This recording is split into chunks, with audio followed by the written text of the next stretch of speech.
une fois à tous. Bonjour. Nous remercions le Seigneur pour aujourd'hui. C'est bon d'être dans la maison du Seigneur. Amen. Il n'y a rien de plus beau que ça. Aujourd'hui, j'ai un très beau thème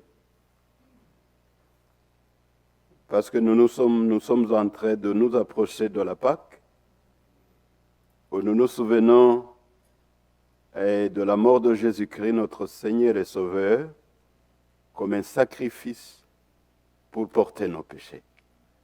Alors c'est pourquoi Dieu m'a conduit à amener le thème qui te dit le péché et ses conséquences. Le péché et ses conséquences. Ça, c'est le thème d'aujourd'hui. Bon, nous allons dans la Bible. Dans le deuxième livre de Samuel, chapitre 11.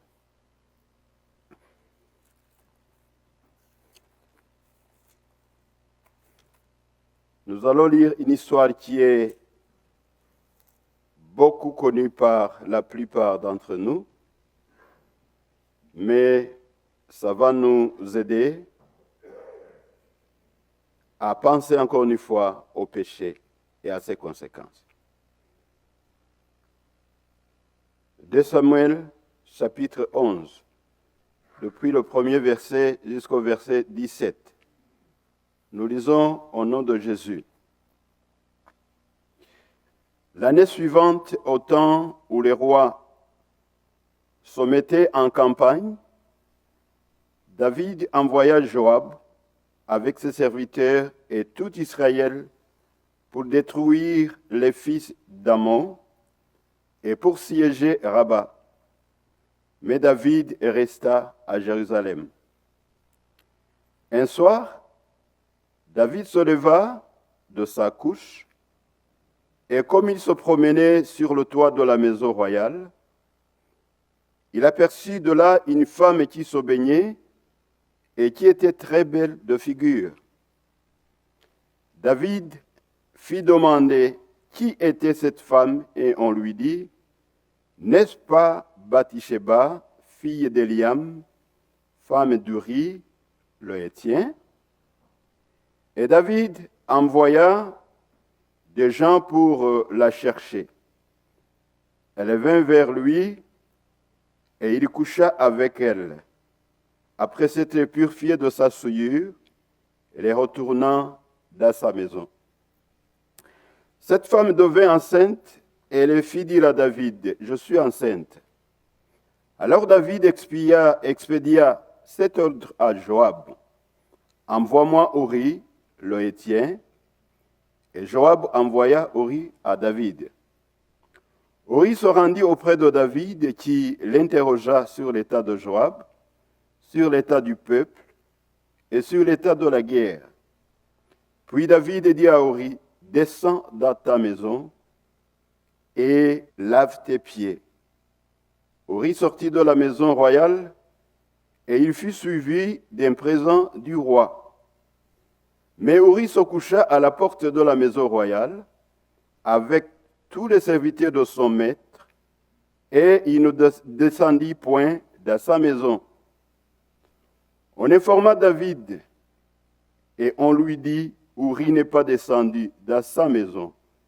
Et David dit à Uri, n'arrives-tu pas du voyage? Pourquoi n'es-tu pas descendu dans ta maison?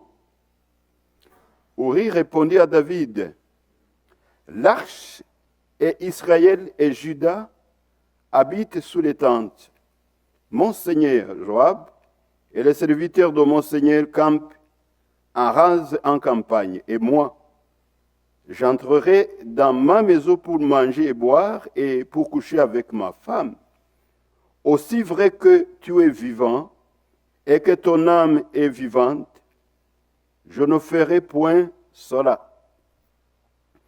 David dit à Uri, reste ici encore aujourd'hui, et demain je te renverrai. Et Uri resta à Jérusalem ce jour-là et le lendemain. David l'invita à manger et à boire en sa présence, et il l'enivra. Et le soir, Uri sortit pour se mettre sur sa couche avec les serviteurs de son maître, mais il ne descendit point dans sa maison. Le lendemain matin, David écrivit une lettre à Joab et l'envoya par la main d'Uri. Il écrivit dans sa lettre, « Placez Uri au plus fort du combat et retirez-vous de lui afin qu'il soit frappé et qu'il meure. » Joab, en assiégeant la ville, plaçant Uri à l'endroit qui s'avait défendu par des vaillants soldats. Verset 17. Les hommes de la ville firent une sortie et se battirent contre Joab. Plusieurs tombèrent parmi le peuple, parmi les serviteurs de David, et Uri le Héthien fut aussi tué. Ça, c'est une histoire de la Bible et c'est la réalité qui a été. Priez le Seigneur pour que le Seigneur nous explique ces paroles et que le Seigneur nous dirige. Seigneur Dieu, nous voici devant toi encore une fois. Nous venons lire ta parole. Ta parole est puissante, très forte, plus puissante que n'importe quoi. À part ta sagesse, personne ne peut l'expliquer valablement. Conduis-nous dans ta parole, Seigneur, par ton Saint-Esprit. Au nom de Jésus, je prie. Amen. Bon, nous avons dit que le thème, c'est le péché. En fait, tout le monde parle du péché. Nous pouvons nous demander, qu'est-ce que le péché? Nous pouvons répondre tout simplement que le péché, c'est tout ce qui est contre la volonté de Dieu. Et c'est toute la transgression de la loi de Dieu. C'est ça le péché. Parce que Dieu nous a créés, il nous a créés pour l'adorer, pour l'obéir, pour respecter ce qu'il nous dit.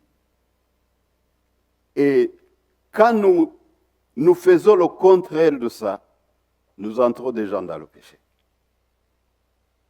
C'est pourquoi, dans l'épître de Jean, le chapitre d'épître 1er de Jean, le chapitre 3, verset 4, 1er Jean 3, 4, on dit que quiconque pêche transgresse la loi, et le péché est la transgression de la loi.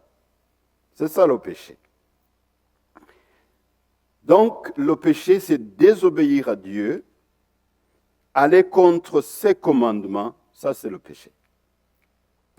Alors, nous allons voir quels sont les péchés de David à travers ce que nous avons lu ici, dans le chapitre 11. On nous parlait du roi David qui, normalement, devait aller à la guerre. Parce que normalement, c'était les rois qui conduisaient la bataille, normalement. Et c'était un grand guerrier, parce que nous le savons que David, c'était normalement un grand guerrier. Au lieu maintenant d'aller sur la guerre, conduire la guerre de l'Éternel, pour le peuple de l'Éternel, lui, il va rester chez lui. Quand les autres sont en train de travailler de lutter pour la gloire de l'Éternel, du peuple de l'Éternel, des fois, si toi tu peux rester, et ça va créer des problèmes déjà. Nous voyons David qui est resté pour des raisons que nous ne savons pas, et maintenant, il est oisif, il n'a rien à faire, il va sur le toit de la maison, il commence à regarder l'entourage, et il voit une femme qui était en train de se baigner, nue, une femme qui était belle. Et il demande à qui cette femme-là. On lui explique bien que c'était la femme de Uri. Uri était très connu par David parce que c'était l'un de ses vaillants soldats. C'est-à-dire que quand on lui a dit que c'était la femme d'Uri, peut-être il aurait dû penser et s'arrêter là-bas. Mais ça n'a pas été comme ça. Le premier péché de David, ça a été la convoitise. Parce qu'il a vu la femme d'autrui et il a convoité la femme d'autrui. Il a demandé qui était la femme d'autrui. On lui a bien expliqué. Mais malgré ça, il a dit, allez chercher cette femme-là pour moi. On a amené la femme et au verset 11, nous allons voir que David est passé de la convoitise, de la pensée à l'action.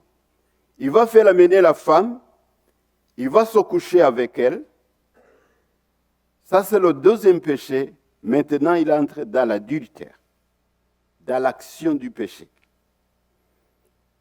Après ça, nous voyons que la femme est retournée à la maison et dans ce qu'ils avaient fait, soi-disant en secret, parce que secret qu'il y avait, je ne pense pas, parce qu'il y avait des serviteurs qui étaient aux alentours, et ceux qui étaient à la chercher aussi connaissaient ce qui se passait.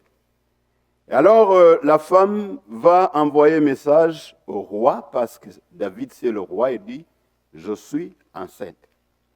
C'est-à-dire, il couche avec la femme d'autrui, et il donne la grossesse à la femme d'autrui. Maintenant, ça devient le début de tous les problèmes.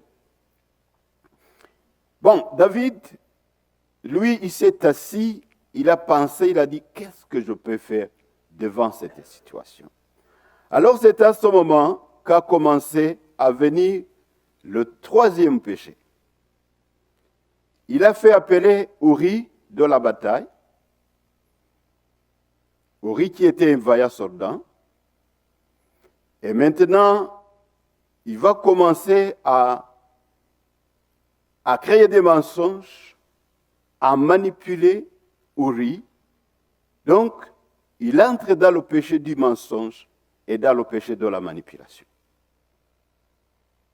Il va essayer de faire en sorte que Uri aille se coucher chez lui pour couvrir le péché qu'il a fait.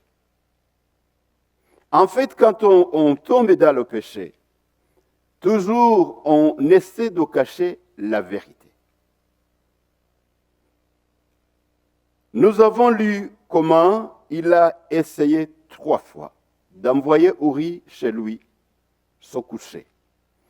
Et Uri, maintenant, parce que nous connaissons David déjà comme quelqu'un qui avait été choisi par Dieu, un homme selon le cœur de Dieu, et qui jusque-là n'avait jamais sali son nom.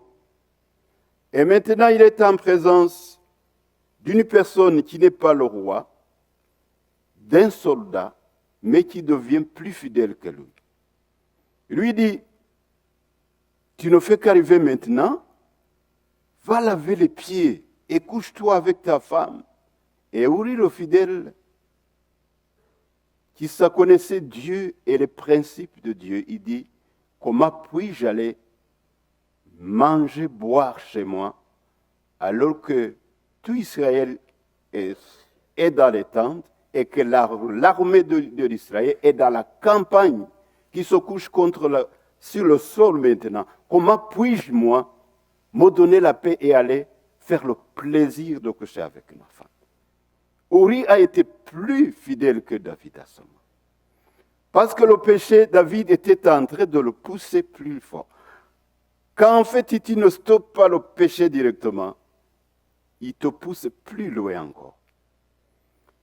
David, roi qu'il était, il a oublié ce qu'il était.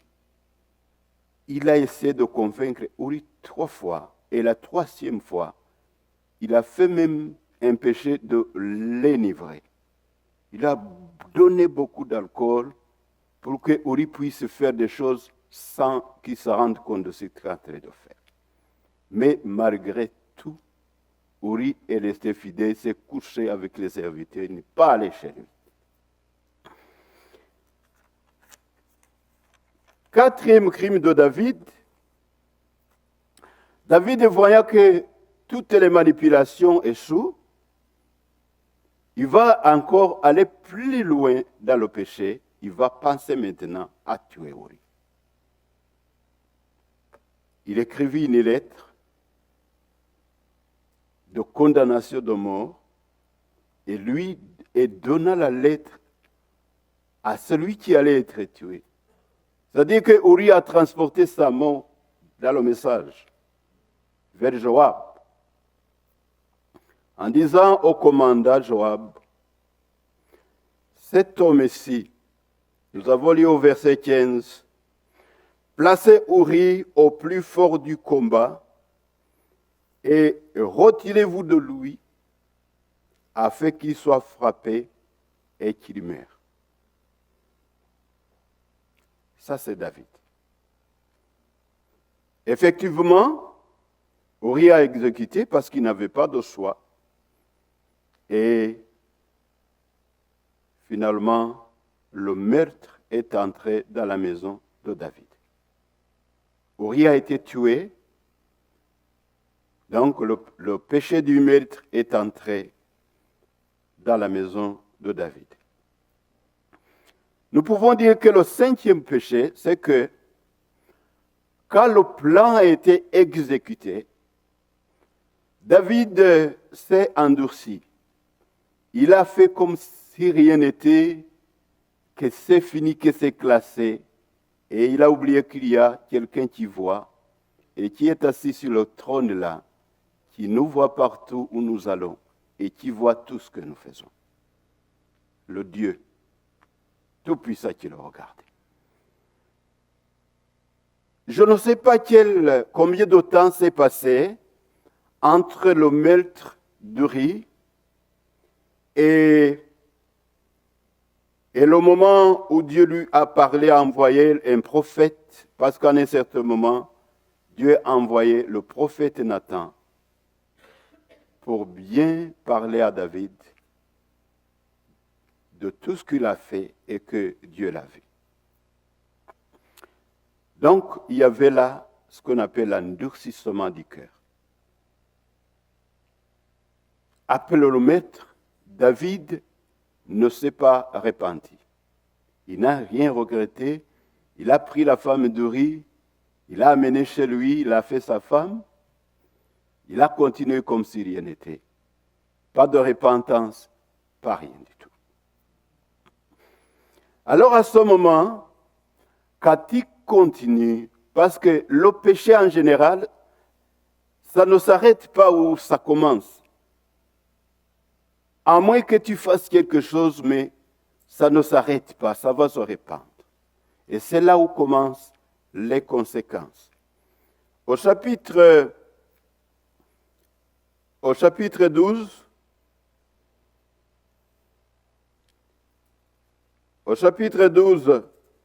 nous allons voir comment Dieu a envoyé un prophète, le prophète Nathan. Et le prophète est venu auprès de David et il est approché d'une façon très intelligente parce que il faut faire attention avec les grandes personnalités. Tu peux t'approcher maladroitement et tu y laisses ta tête. Nathan, il a pensé, Dieu l'a dirigé, comment est-ce que tu peux approcher David? Il a tout caché. Maintenant, toi, tu vas l'approcher. Il est allé, il a parlé doucement, il lui a dit, il y a quelqu'un qui avait juste une seule brebis et l'autre personne avait beaucoup de brebis. Et quand il y a eu un visiteur, au lieu de prendre l'une des brebis, parmi les beaucoup de brebis qu'il avait, il a pris la seule brebis que l'autre personne avait. Alors, le roi David, il a été pris de colère, il a dit, mais comment cette personne a agi? Cette personne qui n'a pas pitié. Et il a dit, David a prononcé la sentence sur lui-même, mais sans le savoir. Il a dit, cette personne mérite la mort. Et avant de mourir, il faut qu'il paie 4 brebis. Ça, c'est David qui l'a prononcé. Et alors Nathan, il a tenu, il a dit, l'homme, c'est toi.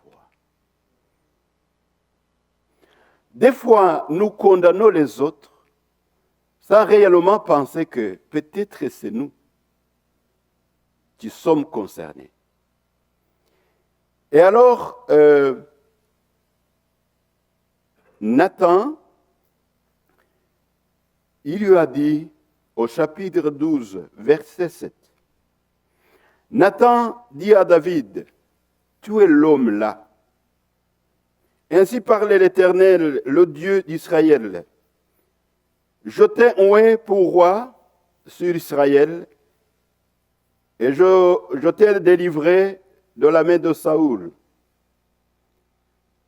Je t'ai mis en possession de la maison de ton maître. J'ai placé dans ton sein les femmes de ton maître, et je t'ai donné la maison d'Israël et de Juda. Et si cela eût été peu, j'aurais encore ajouté. Pourquoi donc as-tu méprisé la parole de l'Éternel en faisant ce qui est mal à ses yeux? Tu as frappé de l'épée Uri le Héthien, tu as pris sa femme pour en faire ta femme, et lui, tu l'as tué par l'épée des fils d'Amon.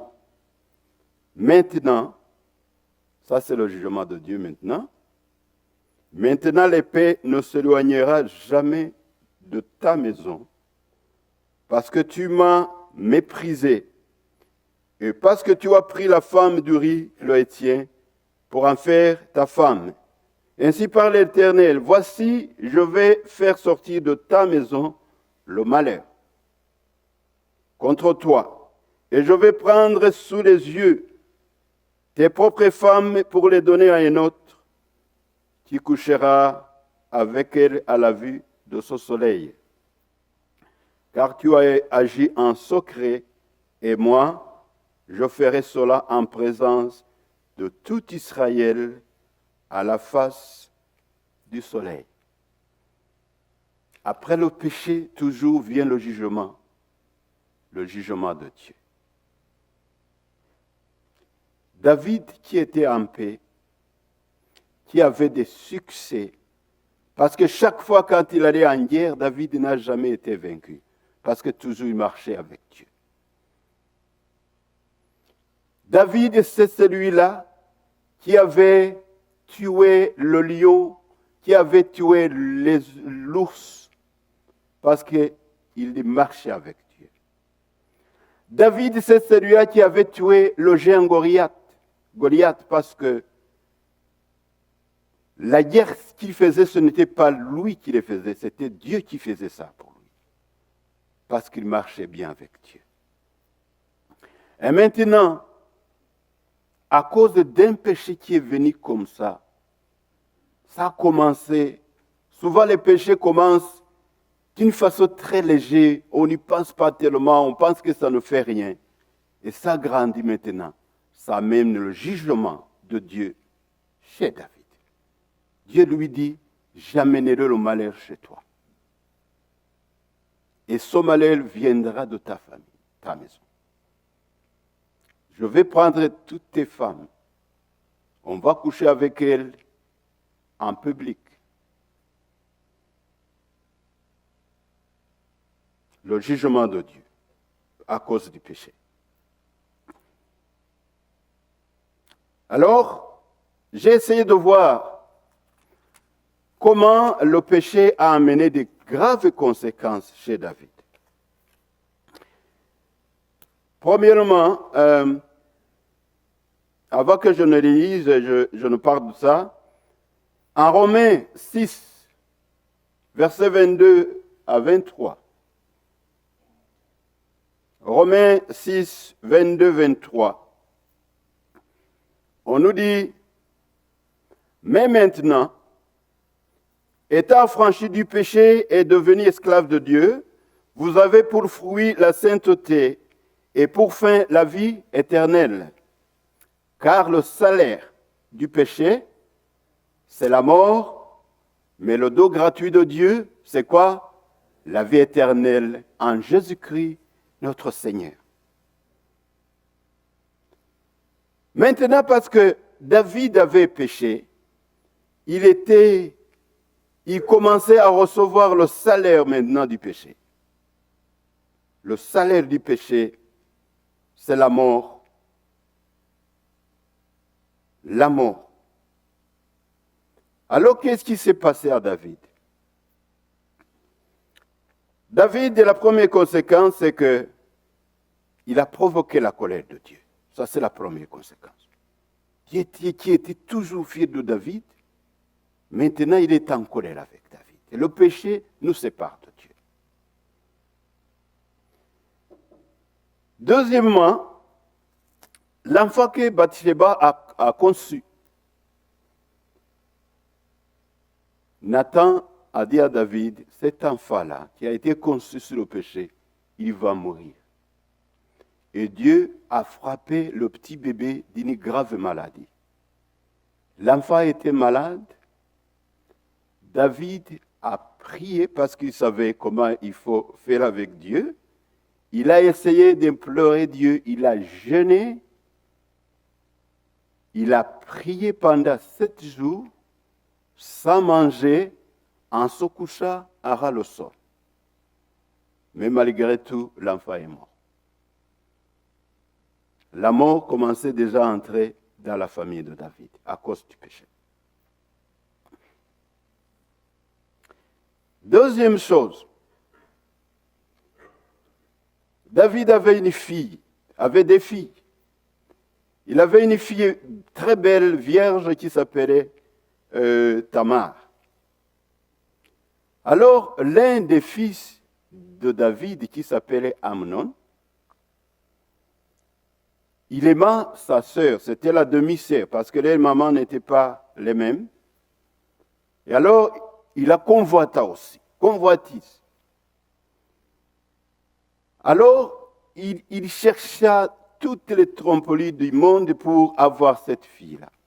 Il l'invita chez lui en prétendant qu'il était malade, mais juste, il voulait coucher avec sa sœur. Tamar est venue pour soi-disant traiter le malade parce qu'il disait, si je mange dans les mains de Tamar, ma maladie va guérir. Tamar est venue, Amnon l'a violée. L'adultère commence à entrer chez David, comme lui aussi l'avait fait l'adultère. Tamar a été violée. Finalement, l'amour qu'Amnon avait pour sa sœur s'est transformé en haine. Une haine plus intense que l'amour qu'il avait pour lui. Il l'a chassé. Peut-être dans ces jours-là, on acceptait que les demi-sœurs se marient avec les frères parce que Tamar, avant de partir, a dit « Ne me chasse pas. Si tu me demandes à mon père, il va t'accepter que nous puissions vivre ensemble. Mais si tu me chasses, tu vas porter la disgrâce au peuple d'Israël. » Mais Amnon l'a chassée, il a fermé la porte sur elle, et la fille est rentrant en pleurant, elle a déchiré les habits des vierges et s'est mis la cendre et rentrée dans les pleurs. Le malheur commence à arriver sur la maison de David. Et alors, on nous dit que Tamar avait son vrai frère qui s'appelait Absalom. Absalom, ayant appris la nouvelle, a dit à Tamar, tais-toi, va chez moi, calme-toi, je vais aussi faire quelque chose. Dans son cœur, il n'a rien dit. On dit qu'il a porté une haine à son frère Amnon, mais il ne lui disait de rien de bon ou de mauvais. C'est-à-dire que maintenant, la haine commence à se développer dans la maison de David à cause du péché, entre ses enfants. Le malheur. Si on va plus vite, on verra finalement que Absalom va créer une situation pour tuer Amnon. Et effectivement, il l'a tué. L'épée que Dieu avait prononcée à cause du péché, maintenant commence à faire son action dans la famille de David. L'épée que Dieu avait dit. David a tué Uri par l'épée, et maintenant l'épée commence à tuer, à faire l'action entre les fils du roi. Amnon est mort. Le meurtre arrive, la mort arrive chez David, dans une famille qui était sans problème. Et alors, nous verrons plus tard que Absalom a fui, son père évidemment, qui était en colère. Il est allé vivre loin de la famille pendant 3 ans. Finalement, Absalom est revenu parce qu'il y a Joab qui avait demandé pardon à Absalom. Il est revenu en famille. Absalom a passé 2 ans tout près de son père, mais son père avait dit, tu ne verras jamais ma face. 5 ans de séparation de son fils à cause du péché. Le péché ne te sépare non pas seulement de Dieu, mais ça te sépare aussi même de ta famille, ça te sépare aussi de tes amis. 5 ans, ça se voile avec son fils. Finalement, il a gracié, on s'est encore vu, mais nous verrons plus tard que Absalom, il commence une rébellion. Il commence à se rebeller à son père. Il commence à convoiter la royauté. Absalom se rebelle à son papa. Il commence à dire que l'Israël a manqué un bon juge, que c'est moi qui peux être le bon juge. Et finalement, il va créer une grande rébellion contre son père. Son père a eu peur, il a fui. David fuit. Ça vient progressivement. Maintenant, ça l'enlève de la maison royale. On nous dit que David et les hommes qui sont partis avec lui sont partis en pleurant. Et David était pieds nus. Si vous lisez la Bible, vous verrez que le roi David a fui son fils, pleurant avec ses hommes, pieds nus. Et au cours de la route, il y a un type qui s'appelle Shimei, qui est venu, qui l'a insulté. Tu fuis en pleurant, pieds nus, des insultes qui te suivent à cause du péché que tu as fait. Nous venons plus tard que Absalom, avec les gens qui étaient restés avec lui, ont lancé la guerre sur le père. La guerre a eu lieu et ça finit par la mort d'Absalom. Absalom aussi a été tué à la guerre. Deuxième mort par l'épée dans la famille de David. David est revenu à Jérusalem. Il a continué. Et vers la fin de son règne, il a choisi Salomon pour être son remplaçant. Mais ce n'était pas fini. Ce que j'ai oublié, c'est que quand David avait fui,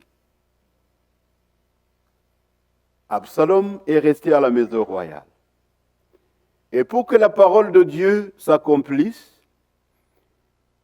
il a commandé, il a dit au conseiller, qu'est-ce que nous pouvons faire? Et le conseiller lui a dit, la première chose que tu vas faire, pour montrer à tout le monde que tu es odieux à ton père, il faut coucher avec les femmes de ton père.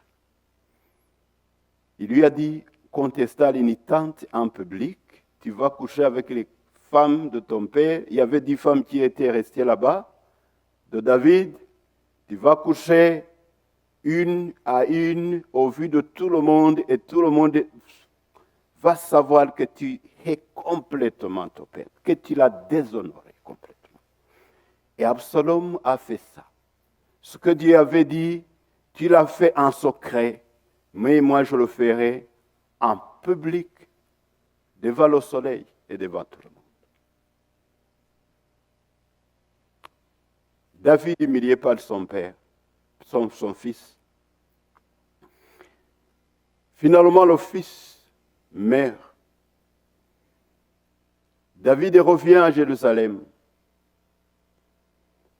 Et revenait à Jérusalem, finalement, dans sa vieillesse, il va choisir un fils pour le remplacer. Salomon, le fils de Bathsheba. Et avant que Salomon ne soit choisi, comme Dieu l'avait dit à David, il y a un autre frère à Salomon qui va encore vouloir se faire le roi, Adonijah. Adonijah aussi se révolte contre son père.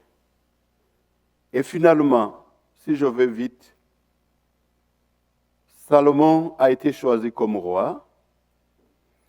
Adonijah, qui avait voulu se faire le roi, a demandé pardon à Salomon. Salomon l'a gracié. Mais finalement, Adonijah, à cause du péché d'adultère qui suivait la lignée de David, Adonijah est allé demander à Salomon, peux-tu me donner la femme de David? Parce que David, à sa vieillesse, on dit qu'il avait une femme très belle qu'il a amenée juste pour le réconforter, mais qu'il n'avait jamais couché avec elle parce qu'il était très vieux. Et maintenant, Adonijah veut la femme de son père. Et Salomon dit, parce que tu veux la femme de mon père, c'est-à-dire que tu veux aussi la royauté. L'esprit que tu avais pour être roi, ça n'a pas quitté. Alors Salomon va tuer Adonijah. Ça fait déjà 3 morts. La femme qui a été conçue, Amnon, Adonijah, aussi est mort. Hein? Donc, oui, il y a le bébé, il y a Amnon, il y a Absalom, maintenant Adonijah. Hein? Bon, je dis la famille de David. Maintenant, c'était accompli le jugement que David s'était fait lui-même. Parce qu'il a dit, cet homme doit payer 4 brebis. Et ces 4 brebis, ça correspondait exactement aux 4 morts des enfants de David. David, il a payé un grand prix. On fait un péché, mais le péché coûte très cher. Salomon a été roi et le péché de l'adultère l'a suivi. Il n'a pas été content de sa femme. Il a cherché la deuxième jusqu'à 1000 femmes à cause du péché d'adultère qui était entré dans la famille. Et finalement, Salomon, qui a bien commencé, il a fini par laisser Dieu et entrer dans les idoles pour faire des sacrifices aux idoles de ses femmes. Tout ça que nous disons, c'était partie d'une chose qu'on peut appeler simple. Mais ça avait amené une montagne de conséquences. Maintenant, nous pouvons voir, en fait, la Bible nous donne beaucoup d'exemples qui nous montrent que le péché est très dangereux et ça coûte très cher. Si nous pensons à Adam et Ève,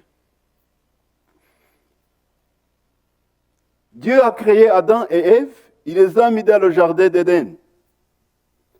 Ils étaient là en communion avec Dieu, Dieu venait les visiter régulièrement, ils parlaient avec le Dieu, ils mangeaient gratuitement, ils ne travaillaient pas, il y avait des arbres fruitiers, mais Dieu leur avait dit, vous mangerez tous les arbres fruitiers, de ces arbres vous mangerez, mais ne mangez jamais l'arbre de la connaissance du bien et du mal. Si vous mangez ça, vous allez mourir. C'était la loi de Dieu.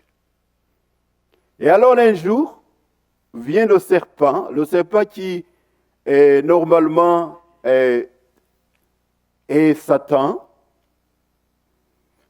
qui avait déjà péché depuis longtemps, parce que le péché, en réalité, ça a commencé au ciel, dans le ciel. Ça n'a pas commencé ici.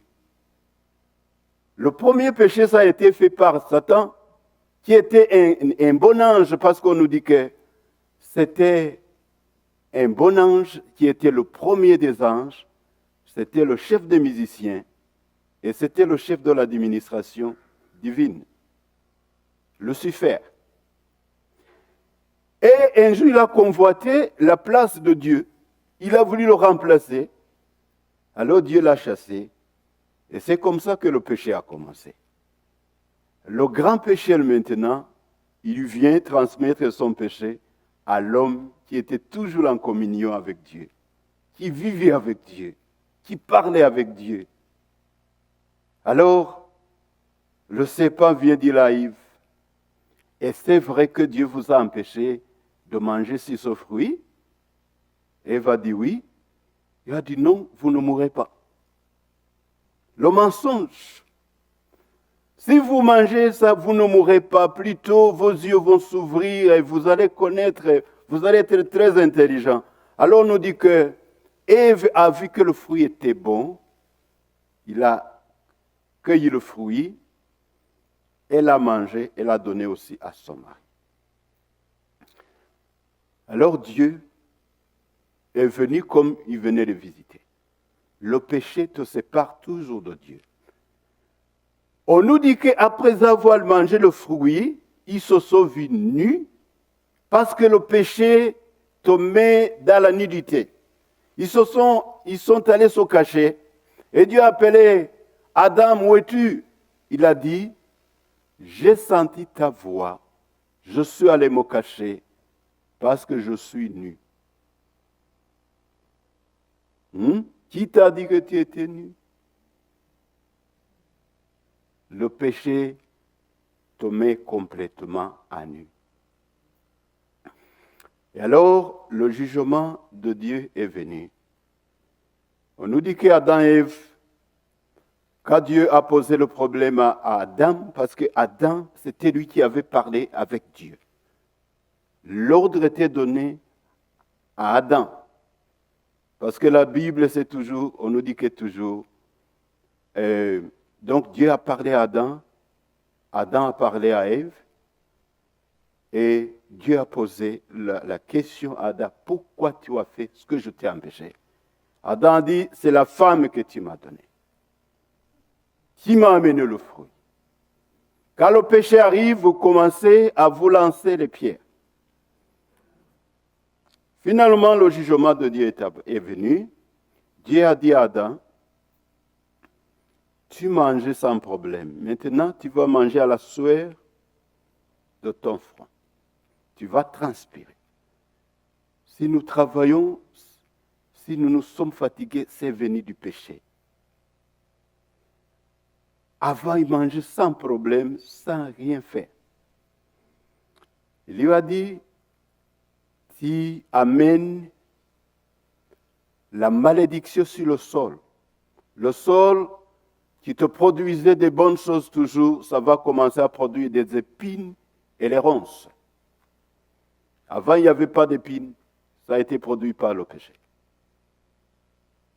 Il n'y avait pas de problème pour le sang. Tu vas travailler, tu vas te fatiguer. Et puis il a dit aussi à Ève, depuis maintenant, je produirai de la souffrance si tu es grossesse. Et au cours de l'accouchement, tu vas accoucher en douleur. C'est sûr que la femme, parce que Dieu avait dit multipliez-vous, c'est sûr qu'elle allait accoucher sans douleur. Parce qu'accoucher, elle allait accoucher.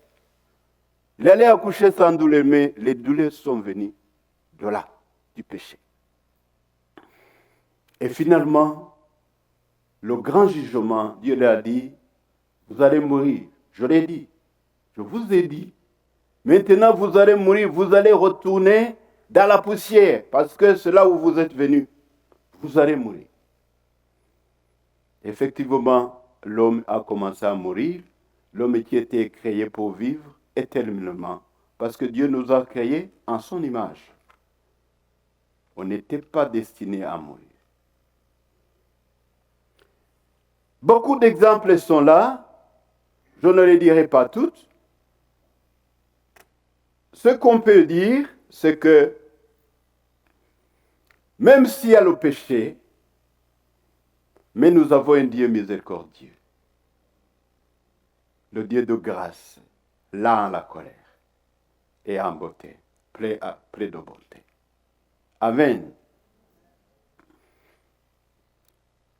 Devant le péché, toujours, dans son amour infini envers l'homme, il a essayé de chercher un deuxième plan.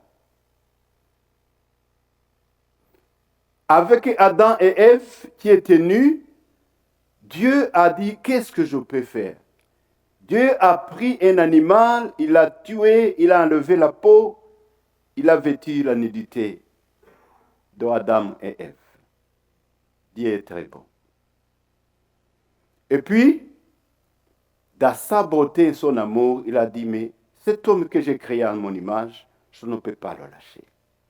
Le deuxième plan, il a pensé à son fils Jésus-Christ, qui viendra sauver l'humanité et rétablir ce qui avait été perdu.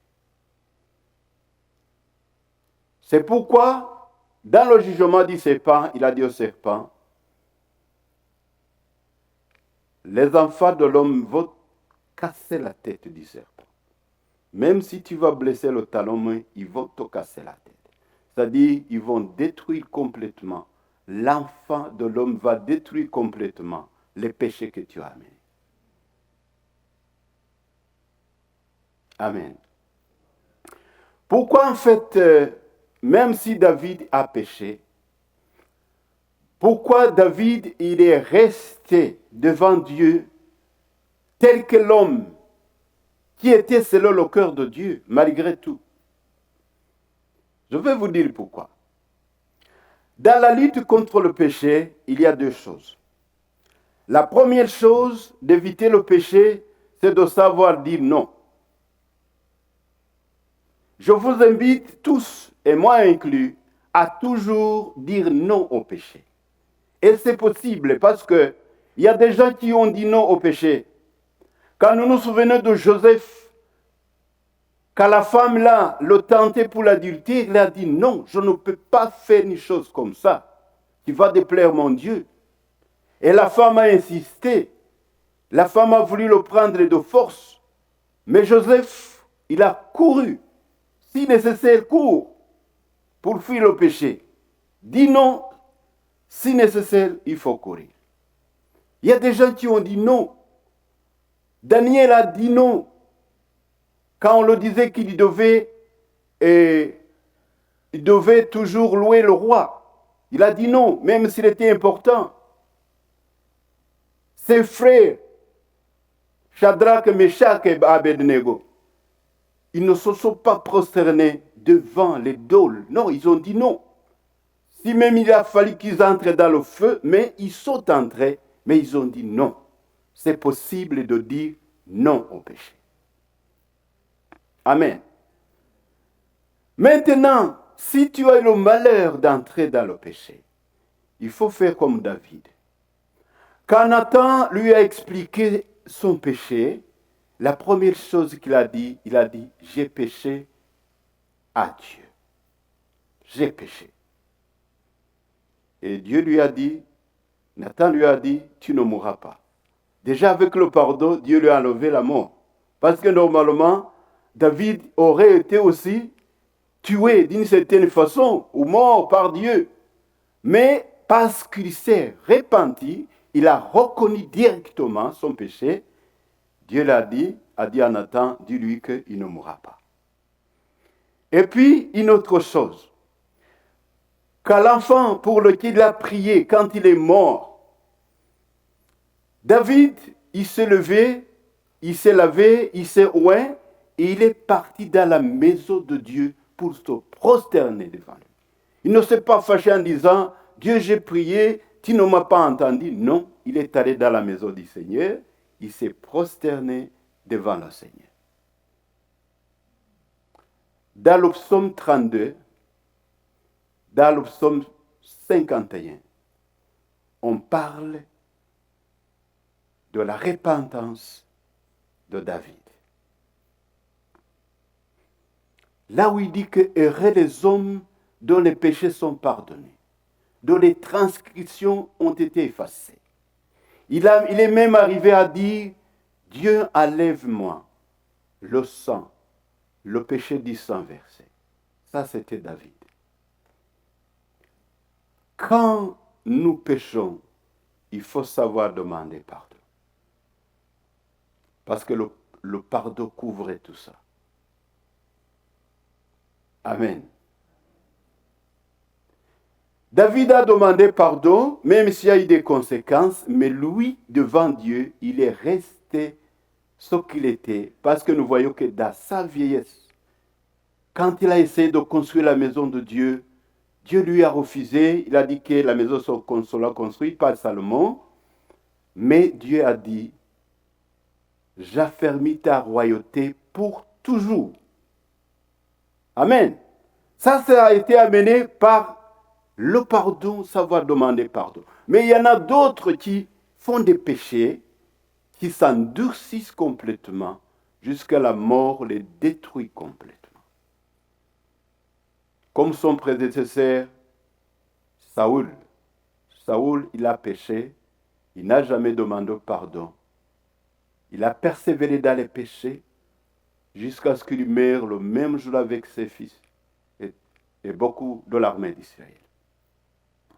Mais le peuple de Nénive dont on nous parle, quand on lui a annoncé qu'ils vont mourir à cause de leurs péchés, ils se sont prosternés depuis le roi, même jusqu'aux bêtes. Et Dieu les a pardonnés.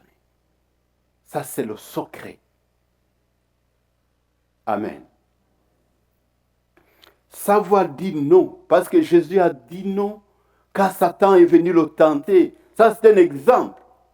Savoir dire non. Il a dit non, il a utilisé la parole. Et si ça t'arrive, demande pardon. Le pardon couvre les choses. Amen. Nous pouvons conclure comme ça aujourd'hui.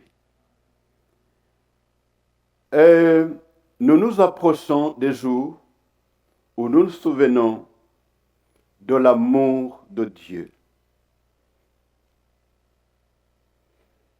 Dans l'évangile de Jean, chapitre 3, verset 16, tout le monde le connaît. Dieu a tant aimé le monde qu'il a donné son Fils unique, afin que quiconque croit en lui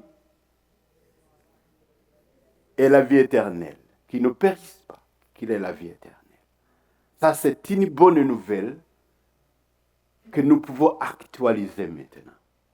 Il a donné son Fils unique afin que quiconque croit en lui ait la vie éternelle et ne périsse pas. Ça, c'est une bonne nouvelle pour nous. Et ceux qui ont cru en lui, il leur a donné la puissance d'être appelés des enfants de Dieu. Même si ailleurs on nous dit que tout le monde a péché, pour nous dire que personne n'est complet, en Romains 3, 23, mais il y a toujours l'amour de Dieu qui dit que quiconque croit en lui a la vie éternelle. Maintenant, nous pouvons dire ceci pour terminer. Le péché est là parce que nous sommes dans le monde. Et nous devons lutter toujours contre le péché jusqu'à la fin. Parce que la Bible nous dit que celui qui vaincra, je ferai de lui un pilier dans mon temple. Ça, c'est celui qui vaincra le péché. Et nous aussi, nous sommes appelés à vaincre absolument. Parce que si tu ne vaincres pas le péché, c'est la mort. Mais si tu vaincres, c'est la vie. Il n'y a pas de choix, il n'y a pas d'intermédiaire. C'est la vie ou la mort. Alors nous devons vaincre le péché. Peut-être le péché s'est introduit, peut-être chez toi, mais maintenant il y a encore une chance. Ne le cache pas. Confesse-le à Dieu et abandonne ça complètement. Ça, c'est la victoire. Amen. Maintenant, c'est pour nous qui avons écouté cette parole aujourd'hui. Nous ne sommes pas parfaits. Ça, c'est vrai. Il y a des gens qui sont tombés, qui étaient forts comme David. Mais David a été très sage, très intelligent. Le secret, montre-toi à Dieu aujourd'hui. Ne cache pas ton péché. Confesse ça. Dieu est bon, il va te pardonner. Et puis, abandonne ça complètement. Et chaque jour, chaque fois dans notre vie, parce que le péché n'est pas loin, ça nous approche tout le temps. Nous allons toujours procéder à ça. Nous montrer à l'Éternel tel que nous sommes. Et puis, demander pardon. Il va nous pardonner. Et puis, demander la force pour abandonner complètement.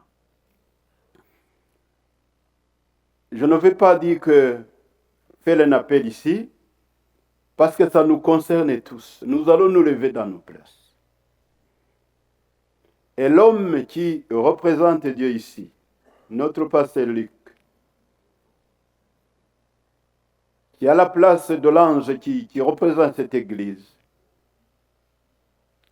va s'avancer ici et prier pour nous tous.